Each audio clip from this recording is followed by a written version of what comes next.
Hello, Instructor Rick Powers from Western Technical College, Basic Statistics. Lesson number 6, Describing Data, Part 2, Grouped Frequency Distributions.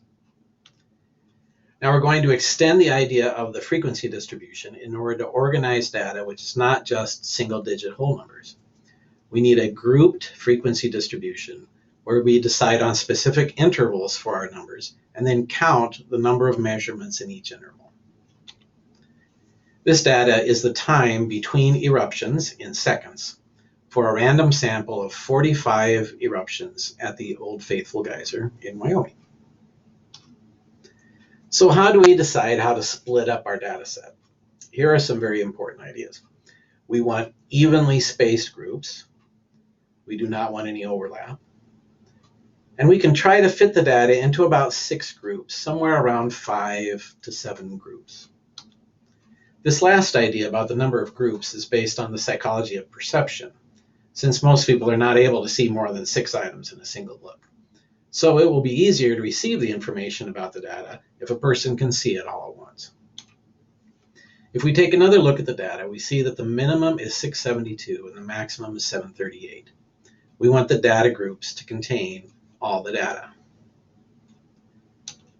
The best option normally is to choose a number less than the minimum, which is rounded off to an easy value, then find an easy number for the width of each interval, which will make about 6 groups to contain all the data. In this case, if we start at 670 and count by 10, then it works out okay. Note that the width is counted from the bottom of one group to the bottom of the next one. 670, 680, 690. Also note that there's no overlap. First group 670 to 679. Next one 680 to 689. Here's the frequency distribution, and the next slide has the histogram. Note that any time below 690 may be unusual. The relative frequency below 690 is less than 5%. So we could consider times less than 690 to be unusual values of our data. Here's the histogram, title, labels, accuracy. Note that the software used for this histogram will only label the bottom number of each interval. This is relatively common and is an acceptable way of doing the labels.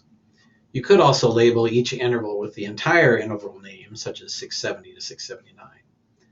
I recommend using StatCrunch for all the graphing and figuring in this course. There is a very important use of histograms in classifying the shape of our data distribution.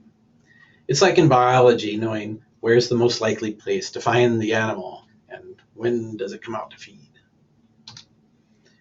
Uniform data. All the frequencies are the same, symmetric. Bell-shaped data. The highest frequency occurs in the middle, and frequencies tail off to the left and the right of the middle. Symmetric. Skewed right, positive skew. The tail to the right of the peak is longer than the tail to the left of the peak. It's spread out on the right. Skewed left, negative skew. The tail to the left of the peak is longer than the tail to the right of the peak. It's spread out on the left. Here then is what that looks like. Uniform. It's the same on all the different groups. They have the same frequency. Bell-shaped. High in the middle, tails on the left and the right, but it's symmetric. It's the same on both sides. Skewed to the right. The data to the right is spread out more compared to the data on the left. That's skewed right. Skewed left. The data is spread out more on the left compared to the right. That's skewed left. Wait a minute.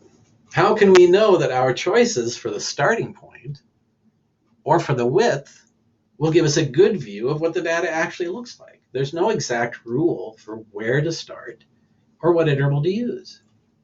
So you need to be aware of a big idea. Histograms and frequency distributions are lying to you.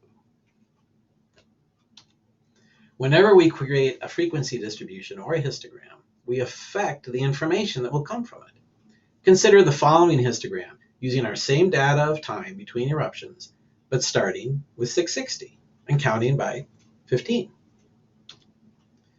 The shape of the distribution is different now, with a hole in the middle and two groups of unusual data, yet the data is exactly the same as before. Histograms have been used for a long time, but current research studies often use a different kind of a graph, the dot plot. A dot plot is often better since it does not depend on our choices. Each data value is represented in its own location. We use an evenly spaced horizontal scale, which includes all the data. There are three important things to look for in a dot plot: clusters of data, gaps in the data, and outliers. You need to know the best definition of outliers, data values that are separated from the main data set. Many textbooks define outliers by using a fancy formula, which is not really the best idea. It's more important to understand the concept of the outlier instead of using a formula. The dot plot is the best way to have clear information about outliers. Here then is the dot plot for the eruption data. Note the two outliers at the bottom. And note the sparse area around 705 to 710, which a histogram might not show. End of lesson 6.